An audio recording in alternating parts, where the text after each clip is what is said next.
I want to focus on isolation. How do we how do you get access to this insulin gene or to our desired gene, whatever gene that we want, how do we get access to it? And there are three ways of getting that. Number one is using reverse transcriptase. Number two, using enzymes. And number three, using a gene machine. For your exam, you need to know all three of them, but the key real focus is on number one and two, and more focus on number two. In this video, we'll be using reverse transcriptase. Now, going back to your HIV, you should know that this enzyme reverse transcriptase converts RNA back into DNA. So what we do is we need to have our focus really correct in the right place. What's our focus? Our focus is to gain access to a gene. So let's give an example. Let's say we want to get access to insulin gene. So we want to have an insulin gene, actual insulin gene. And why do we want that?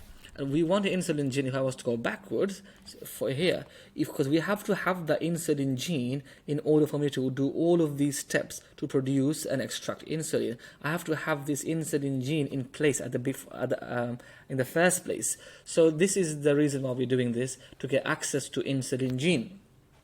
So what we do, we go to beta cells. Now beta cell, they are found in the islet of Langerhans. This is the area in the pancreas, and these cells, they are always making insulin. So if that cell is always making insulin, that means insulin, by the way, is a protein, is made out of amino acids.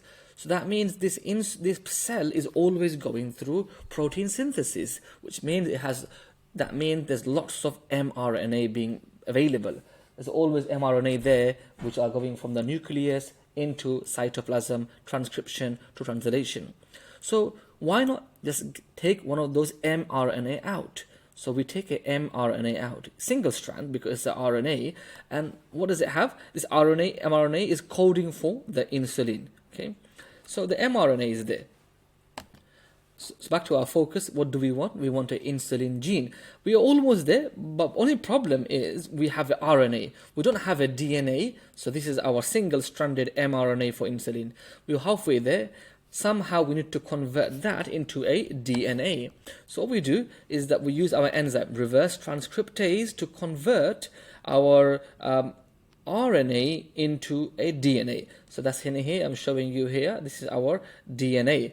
And that is done by our enzyme reverse transcriptase. Our key focus for your AQA is knowing that reverse transcriptase converts your mRNA into a DNA, and that DNA is called complementary copy of DNA, cDNA. So this is our cDNA. Okay.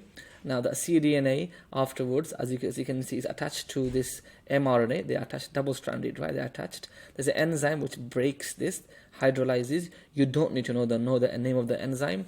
It hydrolyzes and makes it into a one-strand, single-stranded cDNA. Now we are almost there, because we know that DNA, our insulin gene, normally DNA exists in double strand. So we want to go from a single strand to a double strand. How do we do that? We just add in, make another strand using DNA polymerase. And therefore, our double stranded is formed using our cDNA as a template strand using the enzyme DNA polymerase. And there we go, we have our insulin gene. Overview, key focus for you guys is going to be mRNA is being used, number two, cDNA, number three, using reverse transcriptase.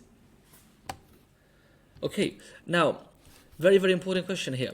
Why will the cDNA, this complementary DNA, this one here, or the actual double-stranded gene, this one here, why will it be free of introns? I mean, why will there be no introns? We know the human insulin gene, or any gene in the human DNA, has so many introns and very little exons. Introns are the non-coding genes. And we know that they are splicing that occurs afterwards in transcription. But anyway, why will this gene not contain any introns? That's the question they will ask you in the exam. The reason is because we are coming from mRNA, and this mRNA is extracted from the cytoplasm. So therefore, this mRNA has already been through the splicing process, i.e. all the introns have been removed, so everything here is exons. And this is the major advantage of using reverse transcriptase from mRNA.